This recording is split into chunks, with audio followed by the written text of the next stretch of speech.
avec Audrey, Philippe et Sébastien. Et moi, je vais me permettre de poser la première question, comme ça va vous permettre de reprendre un peu de tonicité et de se dire qu'est-ce que je vais bien pouvoir poser comme question, de quoi j'ai besoin pour avancer. La première question, c'est qu'on a deviné par rapport à ce que vous avez exposé tout à l'heure que vous étiez une structure importante, avec des moyens, avec une équipe, etc. Et je pense que dans la salle ici, il y a surtout des petits clubs ou des clubs de moyenne importance. Et si vous aviez, alors cette question s'adresse à Philippe, à Audrey et à Sébastien.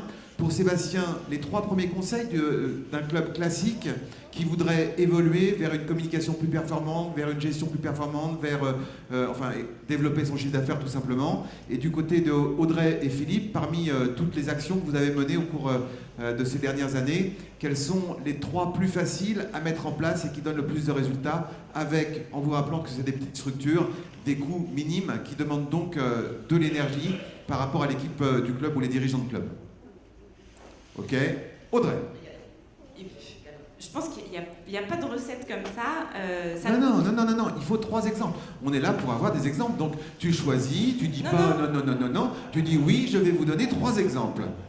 Non, forcément, ça coûte plus cher d'aller chercher, de sortir de son club que d'attendre à l'intérieur. Mais au final, c'est beaucoup plus enrichissant et on arrive à recruter beaucoup mieux quand on sort et qu'on se fait connaître. Donc la facilité, c'est de rester, de faire une porte ouverte, voilà, si on veut être à coût zéro. Par contre, sortir de son club, aller à la sortie des écoles, aller à la fête de la commune, effectivement, ça coûte, mais c'est beaucoup plus efficace. Alors je vais répondre. En tout cas, il y a un truc qui m'a plu, enfin, tout m'a plu bien sûr, hein, c'était passionnant, mais il y en a un que j'ai rajouté, l'espace offert une demi-heure comme ça en accès libre, etc. Je trouve que c'est une bonne idée, et ça me paraît être un exemple qu'on peut mettre en place, même dans des petits clubs. Philippe ? Mais bien sûr, ça coûte zéro. On a tous une carrière dont on se sert tous les jours. On a tous des moments où on a besoin de faire ça. Donc c'est extrêmement facile. Encore une fois, il ne faut pas la laisser nue. Il faut l'habiller un petit peu.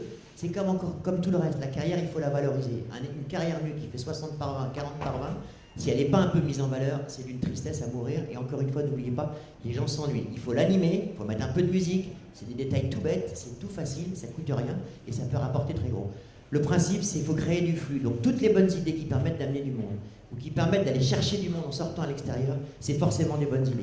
Les poneys qu'on met dans les cours d'école, c'est des bonnes idées. Les poneys qu'on amène pour faire des baptêmes de poneys, partout il y a du monde. Les hippodromes, les salons, etc., etc. Tout ça, c'est des bonnes idées. Ça coûte rien, que du temps. Sébastien, 3 conseils. 3 conseils, mais attention, pas un discours d'une demi-heure, c'est sujet, verbe, complément pour chacun des conseils, c'est tout. Top. Et vous, après, je vais vous demander de poser des questions, si vous avez bien sûr des questions, pour pouvoir participer à ce débat qui doit être des échanges. Moi, je dirais qu'une chose, c'est que il y a 20 ans, on pouvait attendre dans nos clubs que les gens viennent. Maintenant, on ne peut plus le faire. Voilà, on ne peut plus le faire. Et ce que je peux vous dire, c'est chaque fois qu'on met en place des démarches, il y a un retour. Ce qu'ils ont fait, c'est flagrant, ça le montre. Contrairement à ce que tu disais, je pense que tout ce qu'ils font, c'est adaptable à toutes les structures, et tout le monde peut le faire, sachant qu'on va l'aménager à sa propre structure, mais c'est parce qu'on a des démarches vers les gens qu'on ramène les gens. Et je dirais une dernière chose, c'est qu'il ne faut pas regarder ce que les choses vous coûtent, il faut regarder ce que les choses vous rapportent. C'est comme quand on embauche quelqu'un. Moi, quand j'embauchais du personnel, quand les gens me disaient combien je serais payé, je leur disais combien vous allez me rapporter. Et je pense qu'il faut plus être dans cette logique-là, parce qu'à ce moment-là, il y a plus de retour. J'ai du mal à identifier les 3 conseils. Allez, des questions dans la salle ? Merci. Monsieur Tournal. Moi, je vais faire un commentaire sur Sébastien, ce que vous avez dit. J'ai beaucoup aimé que vous ayez parlé qu'on aime nos cavaliers. Parce que je trouve que c'est un moteur, c'est bateau, mais c'est réel. Il faut vraiment aimer nos cavaliers. Enfin, je trouve que souvent ça manque d'empathie. On manque d'empathie envers les cavaliers qui sont dans la structure. Et je trouve que quand on les côtoie, autant qu'on les côtoie, même si ce n'est pas des amis, on est quand même proche d'eux. Et je trouve que c'est une donnée, moi, qui m'a toujours conduit dans la démarche de métier. Et après, je voulais vous demander par rapport à votre open space, là, votre carrière ouverte, quel type de tarif vous demandiez? Je crois que je l'ai dit, 10 € la demi-heure. Ok, j'ai pas entendu, merci. Par cavalier, bien sûr, oui, par cavalier. Pardon? Non, il n'y a pas de licence. On a, alors, je vais faire un peu de pub pour Generali, vous avez droit à une assurance cavalier de passage. qui est compris dans le prix de la licence, ça coûte rien du tout, ça donne les mêmes garanties de la licence jusqu'à 3 fois. Après, pour prendre la licence vacances, la carte vacances, ça faut reconnaître que la Fédé nous aide bien pour tout ça. On a tous les outils à disposition pour adapter ça en fonction de chacun des projets ou des sujets qu'on veut mettre en place.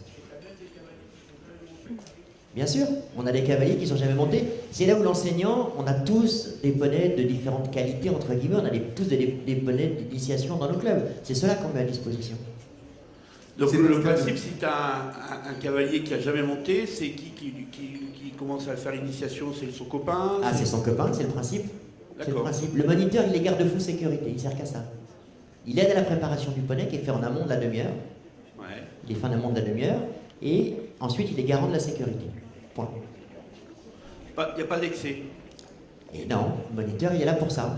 Ouais, le retour, c'est combien de temps? Il y a combien de temps vous faites ça? Ça fait 1 an et demi, 2 ans. Oui, ça fait 2 ans qu'on fait ça.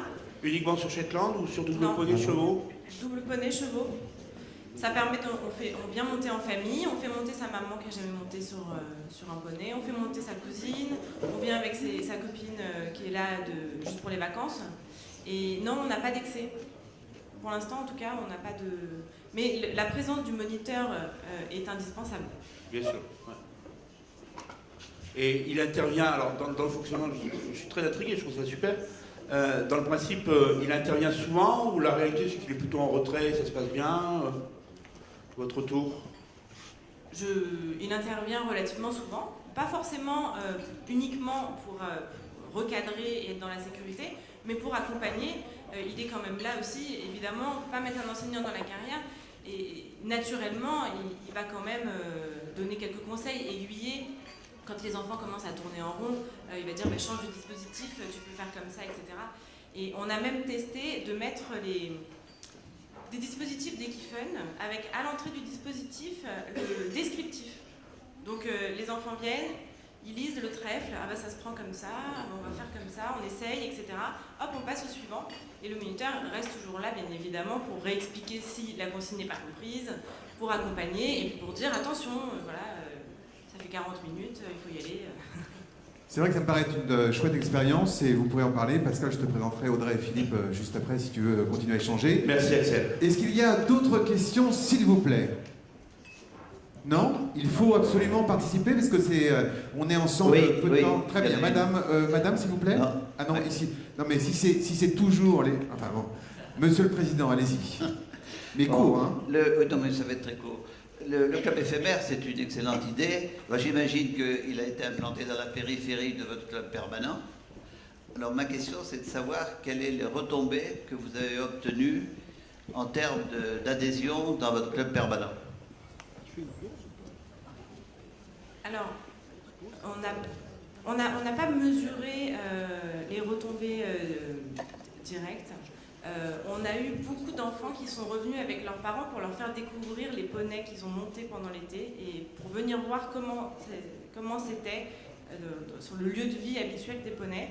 On a quelques inscriptions annuelles, mais on a surtout du cavalier occasionnel qui revient. Alors, si je peux me permettre, tout à l'heure, on pourra, je pense, reparler de ce club éphémère avec une autre expérience que nous présentera Loïc, qui est, enfin bon, je lui rappellerai tout à l'heure, qui vous parlera justement de cette expérience qui fait à moindre coût et qui est extrêmement efficace. Madame avec le pull gris, vous aviez une question? Mathias? Ah pardon, excusez-moi, c'est... allez-y, madame avec le... Oui, bonjour, Frédéric Bertolon, je suis gérante d'une petite structure dans le Puy-de-Dôme. Et moi, j'avais une question par rapport au club éphémère. Vous avez dit tout à l'heure que ça ne coûtait rien de se déplacer à l'extérieur de sa structure. Moi, j'aimerais savoir, quand on part pendant 5 semaines, avec 10 poneys, un enseignant et tout le matériel, bien sûr, comment finance-t-on cette action-là? Alors non, bien sûr, sortir de sa structure, forcément, ça a un coût, surtout sur des opérations comme celle-ci. Ça, c'est un produit qu'on a monté, on a présenté des projets aux communes autour de nous, et ce sont les communes qui financent le projet. Voilà. C'est un produit qu'on vend aux communes. Alors évidemment, c'est pas la même équitation, donc forcément, c'est pas le même prix que ce qu'on peut faire. Il faut forcément les aider, accompagner, faire un geste, mais on est évidemment aidé par les communes qui nous aident, qui nous mettent à disposition le terrain, qui mettent le sable s'il y a besoin, qui nous ont prêté, là en l'occurrence, un barnum, etc. C'est des projets à monter avec les collectivités. Évidemment, quand c'est des projets de cette envergure, il faut les monter avec eux. Mais on fait aussi des petites opérations, par exemple le marché de Noël de notre commune à Bièvre. Là, on descend avec nos bonnets en main, parce qu'on n'est pas très loin. Et là, on fait profiter les enfants de baptême bonnet, mais ça, on le fait évidemment à titre gracieux. C'est entre quelques heures et effectivement plus longtemps. On reparlera de ce bonnet club éphémère parce qu'il faut qu'on aborde plein de questions. Mais vous pourrez aussi aller discuter avec Audrey, avec Philippe pendant le repas de midi. Bonjour, Isabelle Bonjour. Ferrin. Donc, je suis dirigeante d'une petite structure, monitrice, toute seule dans ma structure. Je trouve l'open space parfait, même pour des petites structures. Je pense qu'effectivement, c'est possible à faire. Je voulais vous demander combien de licenciés vous avez, combien est votre équipe pédagogique. Alors j'en ai parlé tout à l'heure. Si vous voulez, c'est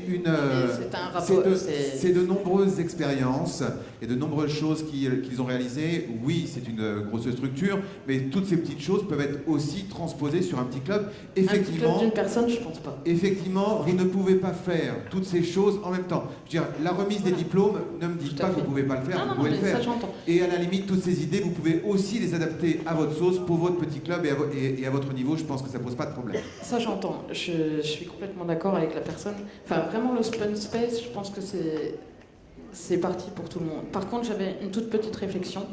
Tout à l'heure, vous avez dit qu'il fallait valoriser les enfants et tout. Je suis entièrement d'accord avec ça. Maintenant, est-ce que ne pas les rendre compte de la difficulté de la vie, est-ce que c'est vraiment bien ?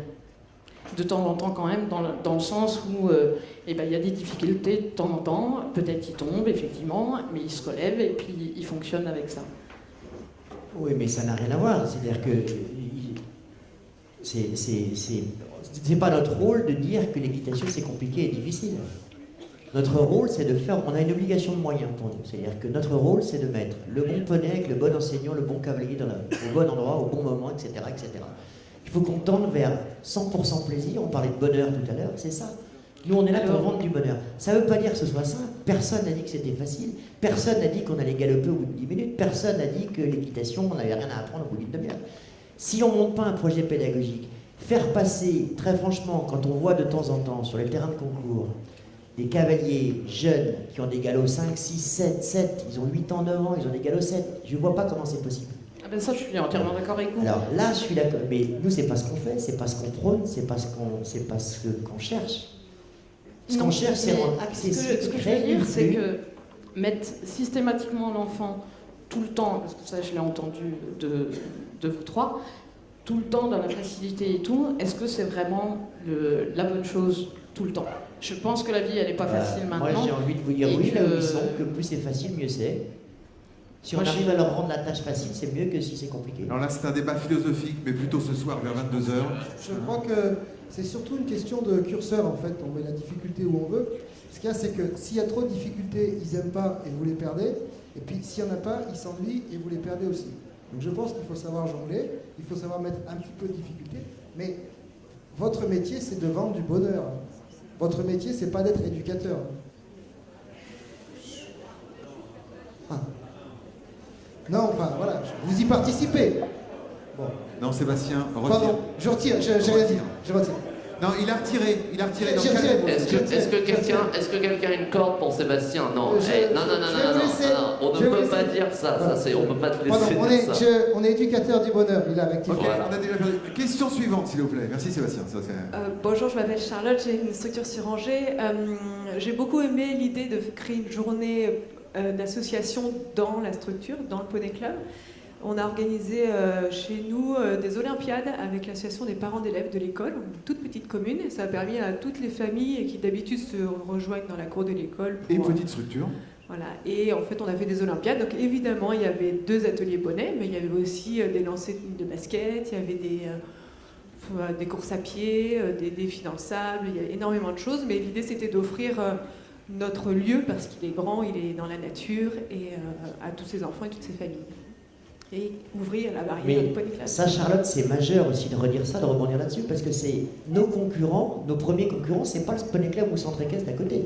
Notre concurrent, c'est l'école des sports de la commune qui fonctionne avec des subventions pas possibles. C'est le tennis, la danse dont on parlait. Et la chance qu'on a, c'est que nous, on peut les accueillir chez nous, alors qu'on ne peut pas emmener des poneys à l'école de danse. Donc de ce point de vue-là, on a un vrai atout, on a un vrai avantage qu'il faut savoir valoriser. Alors attention, les deux dernières interventions, très courtes, sujet, verbe, complément, s'il vous plaît. Ici, Jean-Louis. Alors monte sur scène, s'il te plaît. Juste un témoignage. Il y a 40 ans, au Poney Club de France, très court, on a dit. On cherchait déjà à attirer la clientèle. Et là, 40 ans après, 50 ans après, on est toujours dans le même problème, on essaye d'attirer la clientèle. Et tout à l'heure, je vous parlais de la diversification. Ben, c'est de la diversification des activités et du public avec qui vous allez pouvoir attirer la clientèle. Et c'est tout à fait le cas concret de Brimborion, parce qu'il faut quand même que vous sachiez que moi, je suis un pro Brimborion. Hein, et donc, j'en garde des souvenirs extraordinaires. Et ça, c'est un moyen, ce qu'on vous a expliqué, d'avoir de nouveaux clients. Et en ce moment, ben, on pêche par les clients parce qu'il y a plein de gens qui nous retirent nos petites filles et nos petits garçons. Et il va falloir se battre pour aller les rechercher. Juste.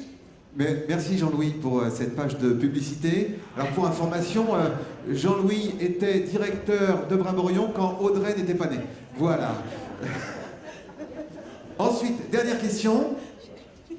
Dernière question. Juste du coup, pour revenir à ce que vous disiez tout à l'heure sur l'histoire du plaisir, je voulais juste rappeler que la difficulté dans la vie, je suis tout à fait d'accord. Par contre, je pense que si on le remet centré dans nos clubs, le plaisir, ça, niveau d'accessibilité, les petits niveaux, etc., faut pas qu'ils tombent, faut pas qu'ils aient peur, faut qu'ils progressent. Et par contre, la difficulté dans la vie, on peut leur mettre avec la compétition, et c'est là qu'ils vont apprendre la difficulté, et là, on les met moins dans le confort. Je pense. Oui, là, nous, on est là pour échanger des expériences qui vont développer les choses, etc. Le débat philosophique, on l'a autour d'un repas, tranquillement. Je conçois cette idée, et moins vous. Voilà, d'accord. C'est bon ? Vous avez tous les renseignements, toutes les questions. Je vous rappelle qu'ils sont bien sûr à votre disposition si vous avez envie d'échanger avec eux au cours du repas ou au cours de l'après-midi. En tout cas, merci Philippe, merci Audrey et merci Sébastien.